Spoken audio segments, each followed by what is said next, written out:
मैं आज चौथा बच्चा जन्म देने जा रही थी, लेकिन मैं फिर भी बेऔलाद थी क्योंकि मेरे बच्चे अजीब से पैदा होते थे, जो पैदा होते ही मुझे दिखाए बगैर ही दफन कर दिए जाते। लेकिन हर बार मेरा केस मेरी सास करती थी, वो मोहल्ले की मशहूर दाई थी।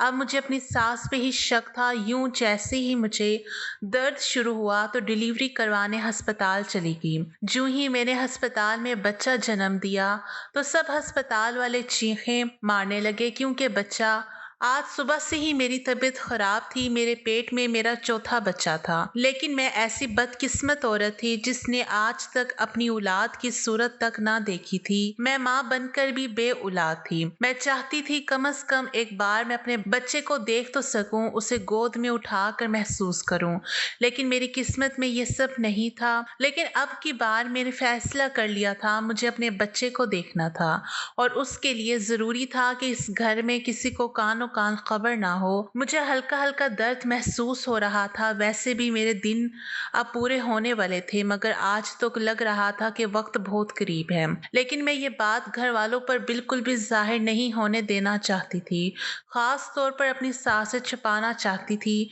मैंने मामूल के सारे काम करने शुरू कर दिए ताकि मेरी सास को शक ना हो पाए, लेकिन वो बहुत चालाक थी। अगर उसे जरा सी भी भनक पड़ गई तो मेरा ये बच्चा भी मैं नहीं देख पाऊंगी। यही सोच मुझे हिम्मत हारने नहीं दे रही थी। मेरी सास इस मोहल्ले की जानी मानी दाई थी और पूरे मोहल्ले की औरतें उसी से इलाज भी करवाती थी और बच्चा भी उसी के हाथों पैदा करवाती थी। कई लड़कियों को उनकी दवाइयों से औलाद हुई थी, लेकिन एक मैं ही बदकिस्मत थी जो माँ बनकर भी महरूम रहती थी। हर बार मेरा केस मेरी सास ही करवाती थी और जैसे ही बच्चा पैदा होता उसे छुपा देती थी। उसका कहना था कि मेरे बच्चे माजूर पैदा हुए हैं। जब मैं अपने बच्चे को देखने के लिए मचलती तब मेरी सास मुझे बड़े प्यार से समझाती, देख किरण, तू नहीं देख पाएगी मेरी बच्ची, तू माँ है ना, तुझे बहुत तकलीफ होगी, इसीलिए मैं तुझसे छुपाती हूँ। लेकिन अम्मा, आखिर मुझे भी तो हक है देखने का। मैं सिसकती रही मगर मेरी सास सख्ती से मना कर देती। तेरे बच्चे चंद सांसें लेकर ही इस दुनिया से चले जाते हैं। जिंदा होते तो तुझे दिखाती ना, जब वो जी ही नहीं पाते तो क्यों तुझे दिखाकर तकलीफ दूं। देखना, एक दिन तुझे बिल्कुल सेहतमंद बच्चा होगा, मुझे यकीन है, वो मुझे दिलासे देती और मैं ये तकलीफ अपने अंदर ही अंदर दबा लेती। इसी तरह रोज रोज दिन गुजरते रहे और हर बार मुझे वही जवाब सुनने को मिलता। लेकिन अब मुझे अपनी सास पे शक रहने लगा था। आखिर वो मुझे देखने तो दे सकती थी। मेरा शोहर दूसरे शहर में मेहनत मजदूरी के लिए जाता था और इत्तेफाक से वो मेरे किसी भी बच्चे की पैदाइश पे घर पर नहीं होता था। वो भी मेरी तरह अपने बच्चों को देखने के लिए तड़पता रहता। लेकिन अब की बार मैं ऐसा नहीं होने दूंगी। दर्द अब काफी बढ़ने लगा था। मेरी सास मुझे कुछ अजीब सी नजरों से देख रही थी क्योंकि तकलीफ के मारे मेरे माथे पर पसीने आ रहे थे। क्या हुआ किरण, तुझे दर्द है क्या? वो खाना खाते हुए पूछने लगी। मेरा दिल जोर जोर से धड़कने लगा। नहीं तो अम्मा, अभी तो काफी दिन रहते हैं। मैंने जल्दी से बात बदल दी और दूध का गिलास अम्मा के सामने रखा। वो मुझे मुस्कुरा कर देखने लगी। अगर तकलीफ है तो मुझे रात को जगा देना, मेरी तबीयत का ख्याल ना करना। वो दूध पीने लगी। कुछ दिनों से उनकी तबीयत कुछ खराब रहने लगी थी। हाँ अम्मा, तुझे नहीं बताऊंगी तो और किसे कहूंगी, मैंने कहा और अपने कमरे की तरफ जाने लगी।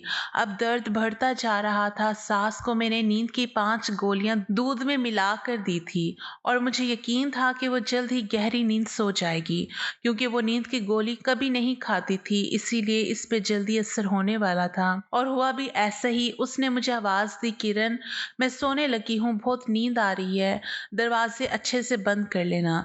जी अम्मा, मैं कर दूंगी। मैंने जल्दी से एक पुराना सा सूट संदूक से निकाला जो पहले बच्चे के वक्त जुहेब कराची से लाया था, और आज तक इसमें वो कपड़े पड़े हुए थे जो जुहेब बड़ी चाहत से लाए थे, मगर आज तक किसी बच्चे को नसीब ना हो सके। उनको तो बस कफन नसीब हुआ था। मैं नहीं जानती थी कि क्या होने वाला है, मगर मैं एक बार अपने बच्चे को अपनी आंखों से देखना चाहती थी। अगर ये बच्चा भी वैसे ही निकलता तो अब मुझे में इतनी सख्त नहीं थी कि हर दफा 9 माह तक तकलीफ झेल लूं। मैं सामान उठाकर निकली। रात के 11 बजने वाले थे। अम्मा सो चुकी थी। दरवाजे को बाहर से ताला लगाकर मैं आहिस्तगी से चलती हुई गली के नुक्कड़ तक पहुंची ताकि रिक्शा ले लूं। मैंने बुर्का पहना हुआ था, कोई मुझे मुझे पहचान नहीं सकता था। जल्द ही मुझे रिक्शा मिल गया। मैंने अस्पताल चलने का कहा। तकलीफ और घबराहट से मुझे चक्कर आ रहे थे। करीबी सरकारी अस्पताल में मुफ्त में बच्चे की वलादत करवाते थे और दवाइयाँ भी मुफ्त देते थे, लेकिन फिर भी मैं कुछ पैसे जो मेरे पास थे वही लाई थी। अस्पताल पहुंचते ही नर्स ने जब मुझे देखा तो जल्दी से डॉक्टर को फ़ोन किया। कुछ ही देर में लेडी डॉक्टर आ चुकी थी और मुझे लेबर रूम में ले जाया गया। मुझे बहुत तकलीफ का सामना करना पड़ा था और इसीलिए मुझे नशे का इंजेक्शन लगा दिया गया। लेकिन जैसे ही मैं होश में आई तो मैंने अपने बच्चे का पूछा, बाजी मेरा बच्चा। डॉक्टर तो केस करवा के शायद जा चुकी थी, मगर नर्स मेरे साथ खड़ी थी। मेरी ड्रिप में वो कोई इंजेक्शन डाल रही थी। हाँ किरण, परेशान ना हो, आया तुम्हारा बच्चा ले आएगी। अभी उसको बच्चे वाले डॉक्टर से चेकअप करवाने गए हैं, नर्स मुझे तसल्ली देते हुए बोली। और मैं खौफ के मारे कुछ पूछ भी ना सकी कि बेटा था या बेटी और वो कैसा था। मेरा दिल बहुत घबरा रहा था। आंखें बंद किए मैं अपने रब को पुकारने लगी। कुछ ही देर में एक औरत जो शायद आया थी कमरे में आई और बच्चा नर्स को थमा कर चली गई। नर्स मेरे करीब लिटा कर जाने लगी। मैंने जैसे ही डरते डरते बच्चे को देखा तो मेरे औसान खत्म होने लगे। मैंने बच्चे को अच्छे से टटोल कर देख लिया। मेरी घबराहट और भी बढ़ने लगी। बाची, मैंने जल्दी से नर्स को पुकारा तो वो पलटी, ये किसका बच्चा है? मैंने डरते हुए पूछा। तब नर्स मुझे अजीब सी नजरों से देखते हुए करीब आई। किरण, इतनी घबराई हुई क्यों हो? ये तुम्हारा ही बच्चा है और देखो ऐसा हो जाता है। अक्सर खवातीन को तुम ज्यादा सोचो मत वरना दिमाग पे असर पड़ेगा। वैसे भी तुम बहुत कमजोर हो गई हो। मैं बस नर्स को देखे जा रही थी। अचानक मेरा सर जोर से घूमने लगा। मैं गिरने वाली थी कि नर्स ने मुझे थाम लिया और डॉक्टर को आवाज़ें देने लगी। मैं एक इंतहाई गरीब घराने से ताल्लुक रखती थी। माँ तो कब की इस दुनिया से जा चुकी थी। ले देकर एक बाप ही था, मगर वो मुझे बस एक नौकरानी से ज्यादा कुछ ना समझता था। उसके लिए मेरी इतनी ही हैसियत थी कि मैं उसके सारे काम काज किया करती। कपड़े, खाना, नाश्ता, ये सब उसे वक्त पे मिल जाया करता था। वो काम के बिना मुझे मुखातिब भी नहीं करता था। लेकिन मैं खुश थी, मुझे घर में आज़ादी थी। अब्बा सुबह को काम पे जाता तो रात को देर से वापस आया करता था। जब तक मैं पड़ोस वाली जुबैदा भाभी से पढ़ लिया करती थी। वो मेरा बहुत ख्याल रखती थी। उसकी कोई औलाद ना थी, इसीलिए वो मोहल्ले के बच्चों को पढ़ा दिया करती और उन्हें अपनी औलाद समझती। सिर्फ मैं ही थी जो 15 साल की उम्र में उससे कायदा पढ़ती थी। अब्बा को इल्म तक ना हो सका कि मैं पढ़ने जाती हूँ, वरना वो शायद ताला लगा के जाता। 2 साल में मुझे उर्दू पढ़ने आ गई थी और अब मैं कहानियों की किताबें घर लाया करती थी भाभी से लेकर। एक दिन जुबैदा भाभी मेरे घर आई और अब्बा से बात की। चचा, मेरी दूर की खाला है जो अपने इकलौते बेटे के लिए लड़की देख रही है। मैंने उन्हें किरण के बारे में बताया है। अगर आप मुनासिब समझे तो मैं उनको बुला लूं। भाभी अब्बा से बात करते हुए बहुत घबराई हुई सी थी। लेकिन मेरी बेटी, मेरे पास जहेज वगैरह देने के लिए कुछ नहीं है। अगर 3 कपड़ों में ले जा सकते हैं तो मेरी तरफ से हाँ है।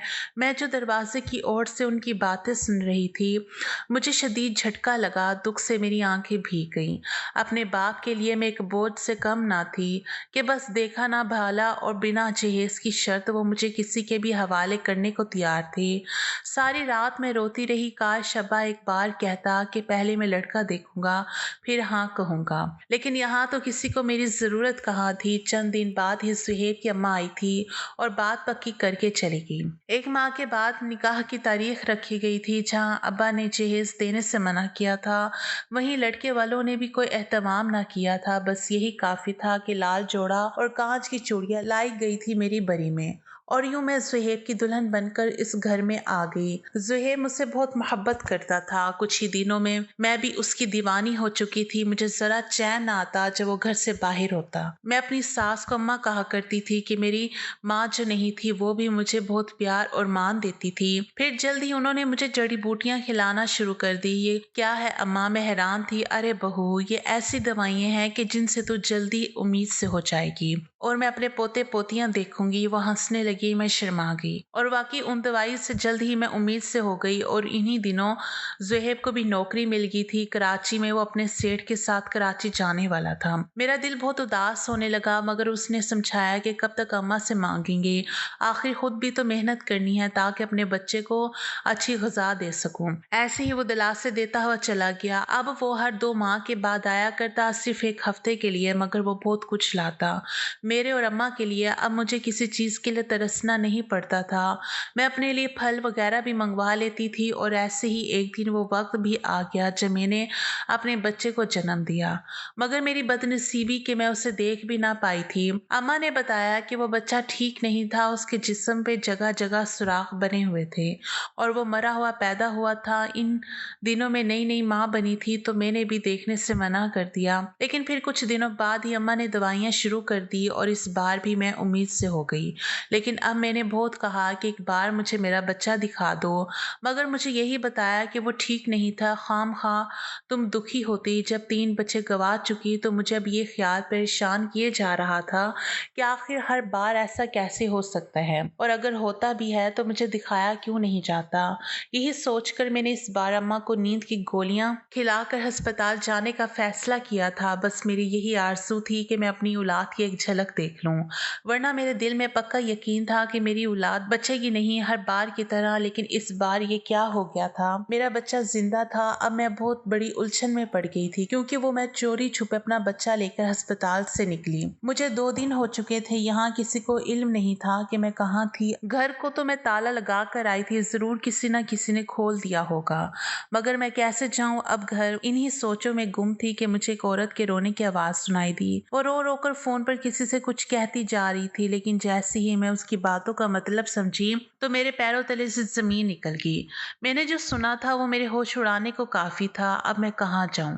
मेरे पास और कोई रास्ता ना था। मैं अपने अब्बा के घर नहीं जाना चाहती थी, वो मुझे नहीं रखेंगे ये मुझे यकीन था। वैसे भी उन्होंने दूसरी शादी कर ली थी और अब बीवी बच्चों में मगन थे। कुछ सोचने के बाद मैं निकल पड़ी। मैं घर पहुंची तो वहां ज़ुहैब अभी अभी पहुंचा था और मेरी सास उसे सारी कहानी सुना रही थी। बेटा तू यकीन क्यों नहीं करता, वो घर से भाग गई है, मुझे ना जाने क्या मिलाकर दिया खाने में कि मैं रात को सोई तो दोपहर में मेरी आंख खुली और तो और ताला भी लगा कर गई ताकि मैं उसके पीछे ना जाऊं। मुझे उसके रंग ढंग अच्छे नहीं लग रहे थे। काफी दिनों से बेटा उनकी बात सुनकर मैं सख्ते में आ चुकी थी। ये मेरी सास थी जो मीठी जुबान बोला करती थी और आज कैसे जहर उगल रही थी मेरे खिलाफ। वहां और भी चंद लोग जमा थे। मेरे सामने आकर पुकारा। ज़ुहैब ने चौंक कर देखा। किरण कहाँ थी तुम? वो जल्दी से मेरी तरफ बढ़ा। ज़ुहैब मैं आपको सब सच बताती हूँ, ये देखें आपका बेटा। मेरी बात पे मेरी सास के चेहरे का रंग बदलने लगा। ज़ुहैब हैरत और खुशी के मिले जुले तासुरात के साथ बच्चे को गोद में लेकर चूमने लगा। यह तो मौत सा हो गया।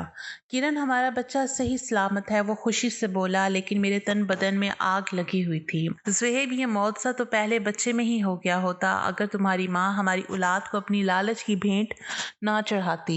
मैंने तपते हुए लहजे में कहा, ये क्या कह रही हो किरण? भला अम्मा का क्या कसूर? ज़ुहैब मैं आपको पूरी कहानी सुनाती हूँ। आपकी माँ सिर्फ एक दाई ही नहीं बल्कि ये बच्चे फरोख्त करने का कारोबार भी करती है। मेरी बात पे मेरी सास चलाने लगी।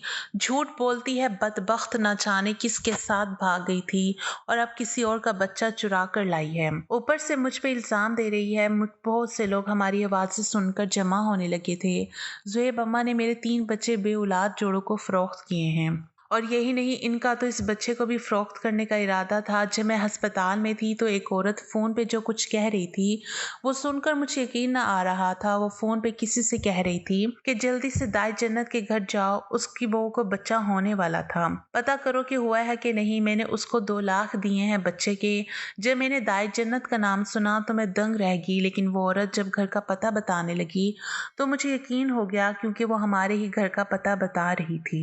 ज़ुहैब मैंने फिर भी उस औरत से पूछ लिया कि बहन क्यों रो रही हो? तब उसने बताया कि उसका शौहर दूसरी शादी करने वाला था औलाद के लिए और वो दाई जन्नत से इलाज करवाने लगी। तो एक दिन दाई ने कहा कि तुम उम्मीद से होने का नाटक करो और 9 माह के बाद मैं तुम्हें बच्चा ला दूंगी, क्योंकि तुम कभी माँ नहीं बन सकती हो। उसकी बात सुनकर मैंने उसकी बात मान ली और उसको पैसे भी एडवांस दे दिए। लेकिन कल मेरी सास आ रही है, अगर वो मुझे देखेगी तो उसे मालूम हो जाएगा कि मैं प्रेग्नेंट नहीं हूँ, इसीलिए मैं पहले ही अस्पताल आ गई हूँ तबीयत की खराबी का बहाना करके, ताकि दाई जन्नत अपनी बहू को यहाँ ले आए और ऑपरेशन से ही बच्चा पैदा करवाए। मुझे आज ही बच्चा चाहिए। तब सारा माजरा मुझे समझ में आ गया। ये मेरे बच्चों को फ़रोख्त करती थी, तभी झूठ बोलकर मेरा मुंह बंद कर देती थी। पहले तो मैंने सोचा कि मैं पुलिस में रिपोर्ट करवाऊं, लेकिन फिर भी मुझे हया आ गई। जो भी है, ये आपकी माँ है, मैं भी तो माँ हूँ। मेरे 3 बच्चे मुझसे जुदा किए इसने। पूछे इससे, मैं आपे से बाहर हो चुकी थी। अब मुझे कुछ शर्म लिहाज ना आया था कि वो मेरी सास है। ज़ुहैब बुत बना अपनी माँ को देखे जा रहा था, जबकि अम्मा शर्म से सर झुकाए हुए खड़ी थी। बोल अम्मा, क्या ये सच कह रही है? तूने मेरी औलाद को बेचा है? अम्मा अचानक से जमीन पे बैठ गई। उसके चेहरे पे एक रंग आ रहा था, एक जा रहा था। हाँ बेटा, मैंने बेचे हैं अपने पोते। अम्मा अपने हाथों को देखने लगी, मगर जब जुबैदा ने मुझे बताया कि एक बिन माँ की बच्ची है और बाप को भी उसकी ज़रा परवाह नहीं, और क्यों ना मैं उसे अपनी बहू बना लूँ। ये सुनकर मैं खुश हुई थी कि बिना खर्चे के तेरा घर बस जाएगा। मगर जुबैदा ने ये रिश्ता करवाने की एक शर्त रखी थी, वो ये कि किरण की पहली औलाद मैं उसके सुपुर्द कर दूंगी, ताकि उसका शौहर दूसरी शादी ना करे। इसके बदले में वो मुझे बहुत बड़ी रकम भी देगी। बस उस दिन मैंने बिना सोचे समझे उससे वादा कर लिया, और किरण की उम्मीद से होते ही जुबैदा ने भी सबको बताया कि वो भी उम्मीद से है। और 9 माह बाद जब किरण ने एक प्यारी सी बेटी को जन्म दिया, तो वो बच्ची मैंने जुबैदा के हवाले कर दी और उससे मतलूबा रकम भी ले ली। लेकिन जब किरण फिर से उम्मीद से हुई, तो जुबैदा ने फिर वही रट लगाई कि ये बच्चा भी अगर बेटा होता है तो उसे दे, ताकि उसको बेटा हो और शौहर दूसरी शादी का ना सोचे। और जब तुझे बेटा हुआ तो उसे भी वो लेगी, और मुझे अच्छी खासी रकम और जेवरात भी दिए, ताकि मैं अपना मुंह बंद रखूं। लेकिन अब मेरी लालच भर चुकी थी। अब मैंने अमीर कबीर घरानों से राब्ता कर लिया था, जो मुझे भारी रकम देने को तैयार थे। इसी तरह मैं पैसे के लालच में अंधी होती गई। अम्मा ज़ारों की तार रोए जा रही थी। अम्मा, और इस बच्चे का भी तूने सौदा कर रखा था? उस औरत से मैं अपना सर पकड़े बैठी थी। जुबैदा भाभी, जिन पे मैं भरोसा करती थी, वो मेरी पीठ पीछे इस तरह का वार करेंगी, मैं सोच भी नहीं सकती थी। उन्होंने सोचा कि इसके आगे पीछे कोई नहीं तो किसी को ये ख्याल ना आएगा कि डॉक्टर को दिखाया जाए। लेकिन वो भूल गई थी कि ये ताकत सबसे बड़ी है और इसका कोई मुकाबला नहीं कर सकता। वो मेरा रब है जो हम बेसहारा लोगों के साथ होता है। मेरी शादी के 10 साल तक मैं चक्की की तरह पिसती रही, लेकिन इन जालिमों को जरा एहसास ना हुआ। जुहेब और मैं अब कराची जा रहे थे। अम्मा जन्नत को अपनी जन्नत मुबारक हो। शायद अब भी वो बच्चों का कारोबार जारी रखना चाहती होंगी, लेकिन मैं अब इस घर में एक पल नहीं रहना चाहती थी जहां मेरी औलाद को खतरा हो। अगर आपको हमारी कहानी पसंद आई तो इसे लाइक करें, शेयर करें और हमारे चैनल को सब्सक्राइब करें। अगली कहानी तक के लिए इजाज़त दीजिए। अल्लाह हाफिज़।